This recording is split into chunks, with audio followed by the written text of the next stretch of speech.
This is the enemy's MO. Yeah. Their mode of operation. Yep. So there's nothing new.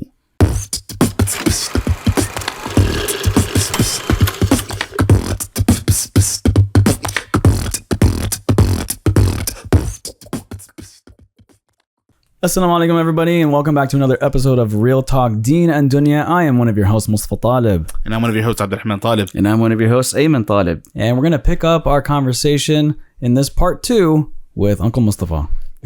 Back to bringing it home. So we talked about Thurgood Marshall and his contribution. There's a couple of pieces that I recommend that dramatize some of his impact. Of course, the big one being, Brown vs. Education, the miniseries Separate but Equal that was made. Sidney Poitier portrayed him in that. We watched it in school growing up. It was very excellent. And a lesser known case that he was depicted by Chadwick Boseman in the movie Marshall, which depicted a story of a Black American man who got lucky enough to get a trial because he had consensual relations with a married white woman, right? So he's lucky enough to get a trial as opposed to getting lynched on the which was, by the way, true or not, that's all a white woman had to do at the time to clear her name. Yep. Because she's a good church-going woman, right? Say she got raped. That's all she had to do. Yep. Okay? And there was and she didn't have to substantiate it. She didn't have to bring receipts. She didn't have to corroborate her story. Nothing. She didn't have any proof. Nothing. All he had... Huh? Like the story of Emmett Till. The story of Emmett Till. Yeah. That's how it happened, right? Oh, the woman said that he whistled at her. That's it. Cat called her. Well, every major look at why did Tulsa have a problem? It was a white woman. Yeah. The guy falls forward on the elevator, absolutely accidentally touches her. She screams, bam. Then they off to the races. All those major events like that was because of that. Most of them that I know of was like that. And so it's pretty common. Yeah. So we mentioned Hidden Figures. And this is another thing where I work like a dog. Yeah. Day and night. Yeah. Drinking from a coffee pot that none of y'all want to touch. Okay, Frankie. And then my students like to quote that line. Yeah. They like to say that. That is a good line. That is a good line. And then the other movie I skipped over, it was 42. Chadwick Boseman playing Jackie Robinson. Breaking that barriers, getting into the Major League Baseball, and Harrison Ford's character, telling him basically, I brought you in because I want to break this barrier, but I need you to be the perfect. I need you to be the perfect guy. Yeah. That if you're gonna get name called. They're gonna call you the N-word while you're on the plate. They're gonna call you boy. They're gonna call you all these things. And you need to have thick skin. Can you handle it?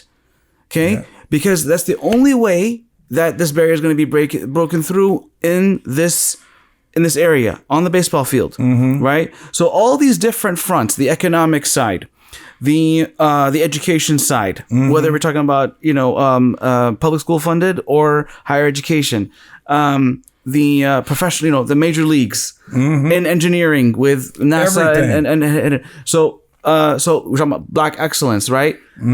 Our parents' generation, if you were not number one, what happened? Disappointment. No, you died. That was it. Like if you didn't graduate number one in your class, okay, if you didn't graduate number one in your class, because where did they grow up? They grew up in a refugee camp. How are you going to get out of that? You got to be number one. You got to be number one in order to survive.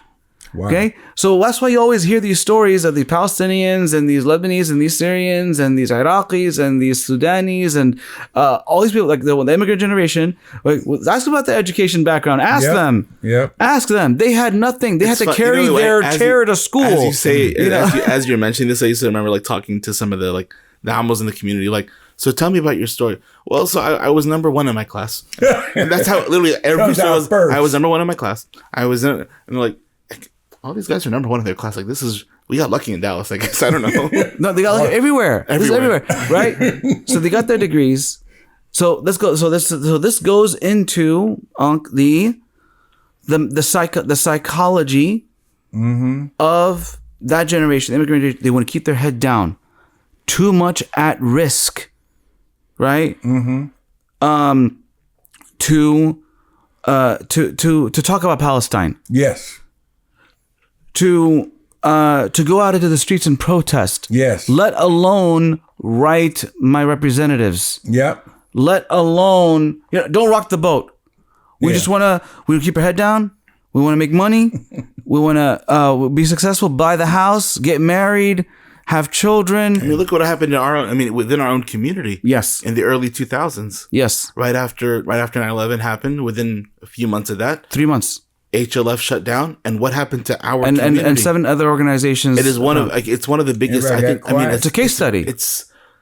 It's one of the I hate to say this, but it's like a stain that we have. Like, we all buried our heads in the sand. Yeah, and we all just like duck down and put your head down and just don't say anything. Keep your mouth shut. Just go through.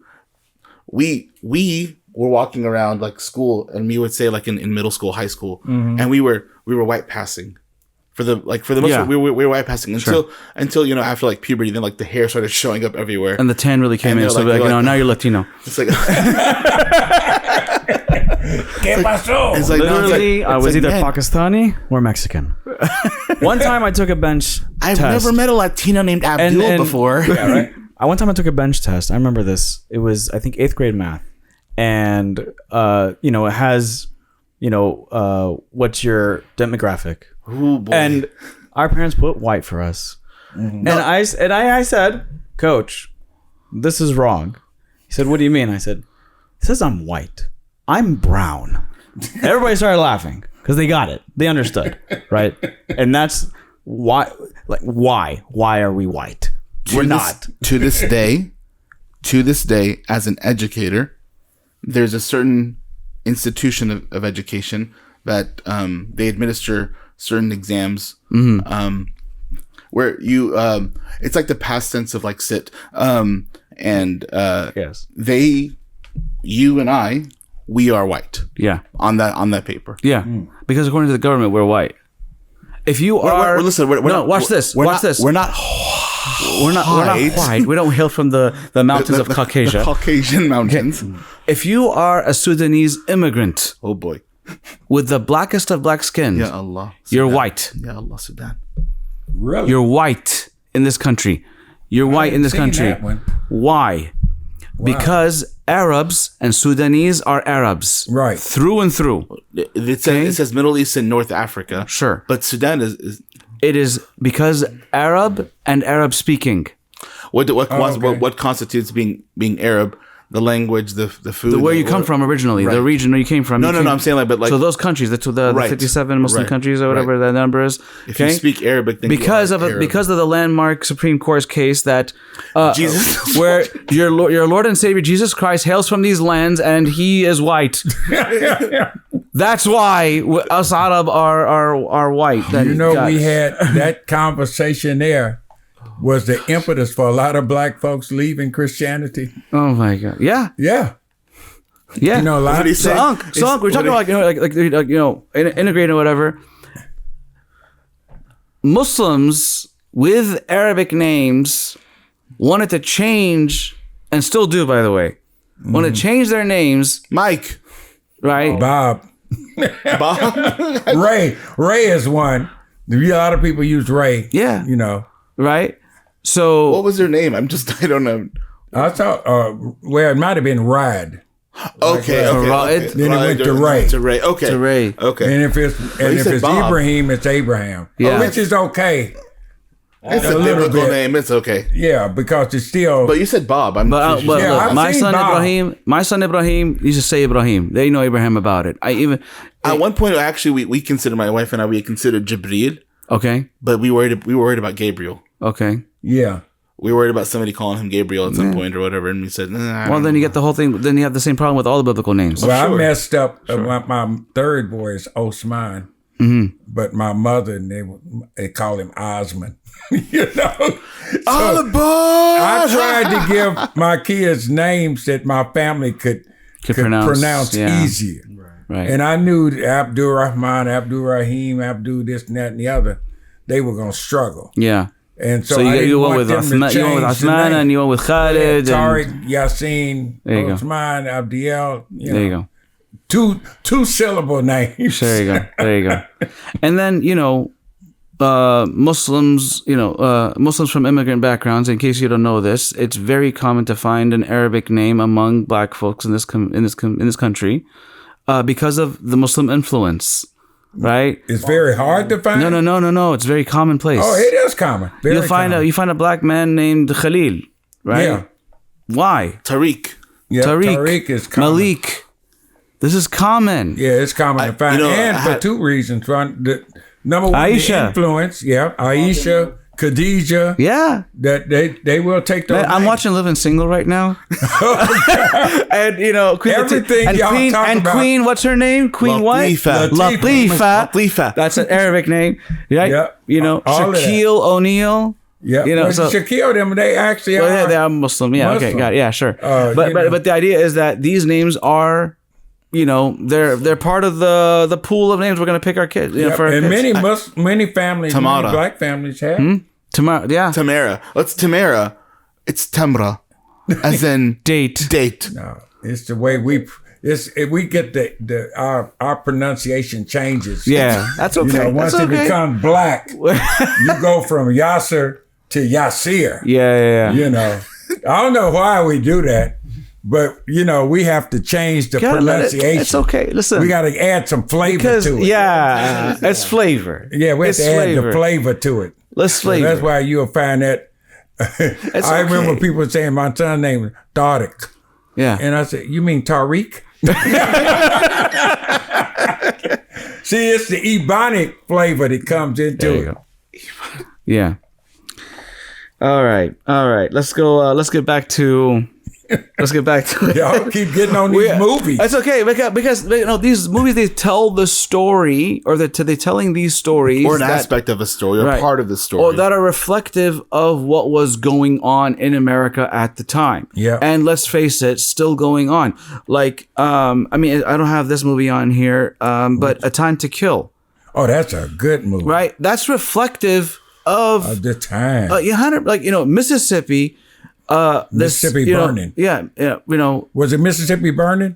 I don't know about the movie. I forgot. Yeah, there's a movie called Mississippi Burning. I don't know about it. But the idea is that, just look at the facts of the case. Simply put, Samuel Jackson plays a father of a young 10-year-old girl who gets kidnapped and raped. What does he do? He does what any father would have done when the law fails. Now, technically, according to the law, that's vigilante. Yeah. Got it. Yeah. Okay? But no other father is going to get prosecuted by the law for doing what a father is going to do when the system fails. Yep. Okay? And the system, oh my God. Right? So, but why did they go after Samuel Jackson's character? Just because he's black. Because he's black. That's it. It's the most vulnerable elements of the society that the law gets enforced on. And this is exactly it's about what Prophet Muhammad sallallahu alaihi wasallam warned us about. He said that what destroyed the nations before you was that when a sharif, when the noble, when the superior class, when the higher ups, when they broke a law, the law, slap on the hand, slap on the wrist, or they let it go. They forgave him. That's what the Prophet said, that they forgave him. But when from the da'if, the vulnerable elements of the society, broke the same law, they enforced the rule. The heart, and then they went to the usually they threw the book at them. Right. Yep. Right. And then the Prophet __ concluded with his famous saying, because this is in response to a noble woman from Banu Makhzum stealing, and the Muslims were like, "Hey, let's intercede on her behalf, maybe lighten the sentence or forgive it or whatever." And it was Usama ibn Zayd, who is himself his adopted grandson, half black, half, it's like he interceded on her behalf, right? And the Prophet ﷺ was like, are you interceding on the matter that is decided by Allah? Like, what are you talking about? Okay, the law is the law. Okay, and he said what he said about the crumbling of a nation is about how you enforce it. And he concluded by saying, Wallahi, if Fatima, the daughter of Muhammad, talking about his own daughter, if she stole, I would have put the execution forward myself. Yeah. Right? That's how you maintain because that's how you maintain justice. You don't have selective enforcement. Yeah. Right? And this is what we're seeing now. The laws don't apply to us. How many times have we seen that? I remember in what's it called? And this is way off, but in Kingdom of Heaven, she comes in and like tries to like clean his face, and he's like, "What are you doing?" And she said, "What? This is an adultery. And even if it was, those rules don't apply to us." It's like, whoa, that's overstepping big time, too. Big time. Because they're the Sharif, they're the nobles, right. Those don't apply to us. What does that mean? Don't apply to us. That means we're not. No, there's no consequences, no repercussions. Those rules don't get enforced on us. So, anyway, is it that this system is there? Is it just strictly for monetary benefit, to create conflict, to divide and conquer everything? Is it just money the root of all evil? No, the greed for money is the root of all evil. But go on. Look, Reverend Ike used to say, the lack of money is the root of all evil. Well, I would say the greed. But no, I think because you'll never have enough money. Yeah, the system has a lot of different aspects. One, it is a money system. It had nothing to do with right and wrong. All right. I mean, I know I'm saying that with tongue in cheek. I mean, because most of us feel if you rob, steal, cheat, kill somebody or something, there should be some penance paid for that. Most of us, this our own gut reaction is that something should happen. Justice, yeah. The problem is that the system has been abrogated, so it's selective, like what you were saying before. Number two is it's all about dollars and cents. It's the best system in the world if you can afford it. Sure. But I gotta ask. I mean, what about silencing? As far as the objective? Oh yeah, it silences. It does. It's multifaceted. Yeah. The system can be used to silence. The system can be used to go after people, like in the case of the HLF. They used the system to go after people, and broke all the rules. They broke double jeopardy. They broke secret witnesses. They broke all those rules, and they said, okay, now that they've got them guilty, they threw a chill on the whole community.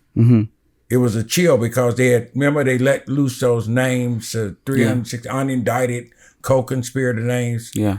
On purpose, in my opinion. Yeah, absolutely. And that's being the whole community. And that's being reintroduced in the water supply nowadays, right now with Palestinian activism. Yes, it's reintroduced, and by doing that, it helps to maintain a stereotype about Muslims. Yeah, they all out to get you. They coming after you.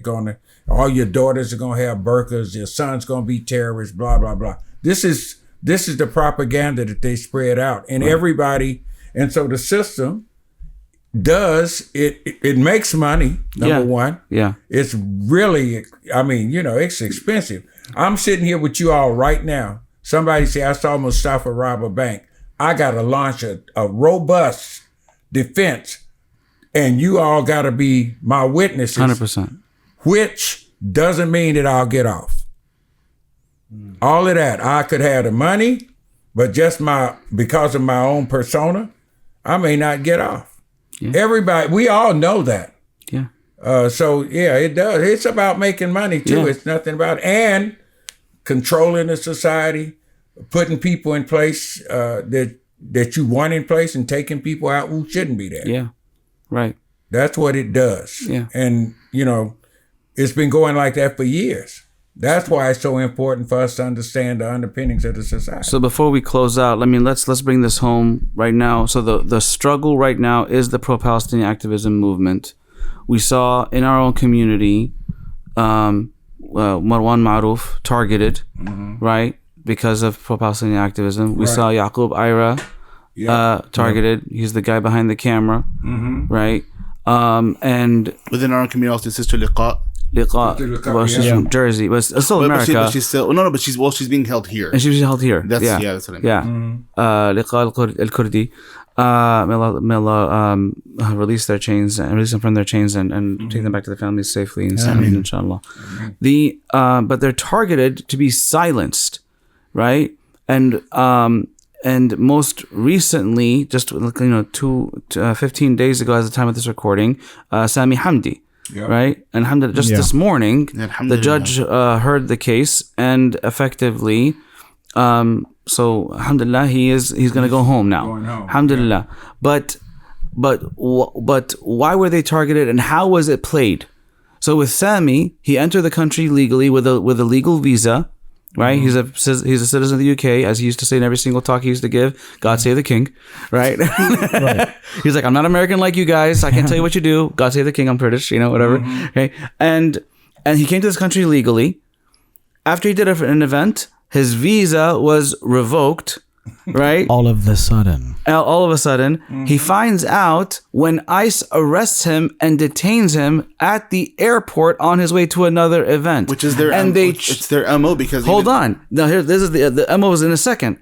They charged him with overstaying his visa. Well, how would he overstaying his visa if his visa was active when he came in the country? They created the situation. I just told you that it was expired, and you didn't leave right away. Like within the half second that I told you. Sorry, bro.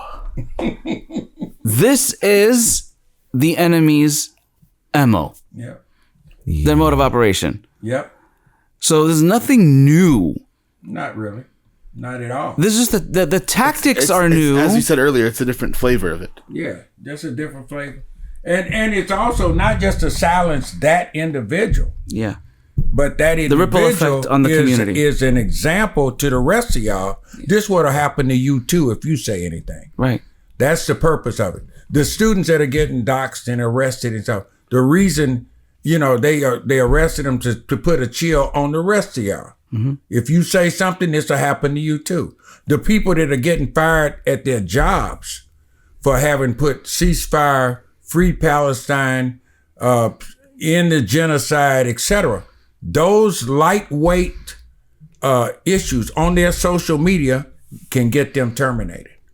This is what I'm seeing this every day. Like with Yaqub, he had a valid DACA status. Absolutely. It wasn't set to expire for at least another year. Next year. Yeah. And so why did they revoke it? They revoked it because of his First Amendment protected speech. Yep. And they didn't inform him that it was revoked until after the fact. After they got him. Until the 10 cars pulled up and said, "Excuse me, officer. Excuse me, sir." Like, gunpoint. We talked to him. It was like 8 cars, 7 cars, whatever it was. A number of cars at his apartment complex. Enough to make you think, oh, this guy must have done something. What did he do? What did he? He was taking pictures. That's what it's so unbelievable. And then even. And I've been to many prisons in my little short time on the planet, but this is the first time on this side of the wall, right? On this side of the glass, on this side of the cuffs. But that's the funny part. Laughing about the short time on the planet. I said, short time. Mashallah, preserve you. You're what? You're 50? Mashallah, like 10 years old. Somewhere in there. I'm 45, 50 something, 40 something. But I had to speak to them behind glass. Yeah. I mean, I've been to, when we went to see Ghassan and some of that. From the Holy Land Foundation. You can hug them.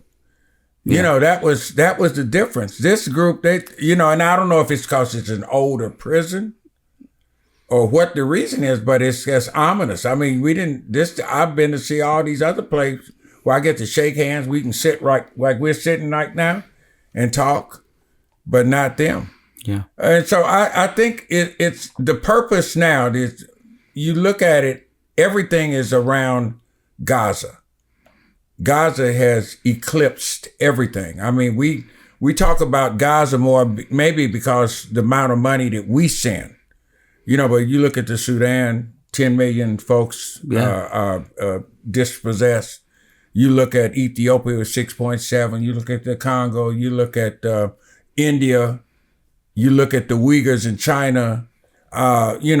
It's just the whole Muslim world is in a melee, and the reason is that people that area has a lot of got a lot of resources, and resources are 710 always, of them. Look, every issue that we have, every oil, oil, but every issue that we've had from 1600 till now, through slavery, Jim Crow, all of that was about economics. It didn't.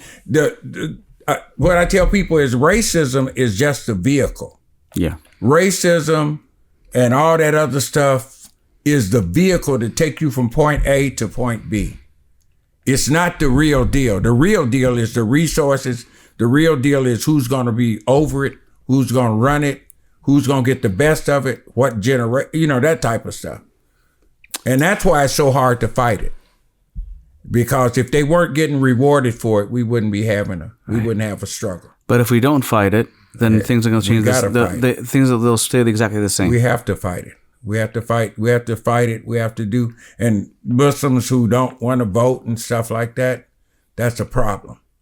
Yeah, we know that. Yeah, there's some bad people. We know you don't have many choices, etc. But you got to do it. That's the only way to choose your. And if you ain't gonna do that, what are you gonna do? I mean, people literally spilled their blood in this country just to have their voices heard. I got to vote till I die. I mean, I watched my people get lynched, murdered, and everything for voting. We fought for voting rights. So I cannot just walk around, even though I'm a little cynical at times. This last election being one of them. I got it. I'm with you. I mean, that's fine. Who could we vote for? The last election, both of them were going to do exactly what's happening. They were going to give more money over in Gaza, et cetera, et cetera. Mm-hmm. So, we have to fight. The struggle continues. You don't get away from it. Right. And it's not just the voting booth. No, that's not the voting booth. It's just one. That's just one aspect of it. Yeah. It is having the ear of the one who is sitting in power to make sure they're representing your interests. Yeah. And if they don't represent our interests, then guess what? I'm gonna vote against you. You're fired. Yeah. And I'm gonna have the next guy sitting in your chair get his ear. Exactly. And you know what? I'm sorry. Don't be sorry. You're the guest. You can override. Here's the problem. We're getting hip to having PACs. Yeah. Finally. The PAC. It took Gaza to make that happen. It's a good thing, but if you only got 20 or 30% of your populace is voting, then that's a problem. Yeah. Because that takes away the power of the PAC. Yeah. You can't. I never do it, but I can't even go to a representative and say, "Keep doing that. We're gonna vote your behind out." When I know that we don't have the voting power to do it. Mm-hmm. That's the language they speak. Votes and money. Votes and money. And like even the black community got like 75-80% voting. I mean, it don't look like it, but people my age or older or whatever are still voting hard. I know some people are discouraged from, what they see. It doesn't look like it matters, but it does matter. And the other side, they get what they want. That's why they're so powerful. I mean, the common person on the other side of the aisle calling down to their representative, that representative know that I better not mess this up because all of them will be voting against me. Mm-hmm. He knows that, or she knows that. But they know the Muslim don't vote, so they just do whatever they want to do. So we got to change that, and then we got to do everything that goes with it. Not just that. You got to be at least active. You got to be at your schools you got to raise Cain when they're mistreating your children. Nobody mistreated my kids when they went to school. I was at the school every month just for GP. It was so common that people say, "Oh, Mr. Carol is here. Mr. Carol, do you want us to bring all the teachers, Yassine's teachers to the library so you don't have to walk all over the school?" That's how common it got. And I, and so I never had none of those problems. My kids, I remember one of my sons coming home saying, Pop, they're going to be doing a Christmas party tomorrow. I said, well, what do you want to do? He said, well, we Muslims. I said, well, you go to school, you tell your teacher that. And then they knew that I got their back. I said, if that teacher, I said, I don't want to have to come up there because you acting a fool. I say, but you let me handle any kind of any disagreements, any problems, let me handle it. That's it. And then I'm handling it.